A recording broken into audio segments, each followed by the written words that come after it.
Oh, mengke-mengke aku. Wah. Ora sembrono karo le waduh le apa? Kemricik bareng joget iki apa tenan jan. Dian tenan. Ayo iki Prabu Kalasren. Aku ya arep nganggo jeneng Prabu Patokel Bawarsan. Patokol Bawarsan. Awas, aja kualik. Aja bisa-bisa nyebut Prabu Kepakon anu Patokol Bawarsan.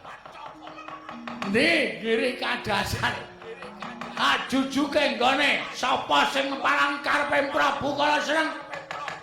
Rawe kembang rawe. Dang dang. Tenan. Ben awar nekat tenan kok bengi. Luweh terserah. Sapa sing mepalangi karep aku seneng giri kadasar rawe rantas malang bakal tak putung legane atiku.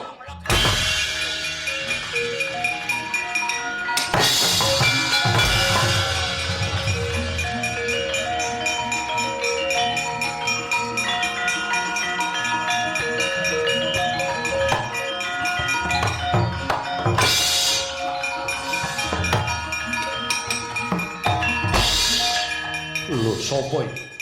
Nganggo sandangan ratu, wonge cendhek kepalang. Lah nomor ipanmu gatena gobokmu. Aku sing bisa mateni Prabu Kalasren.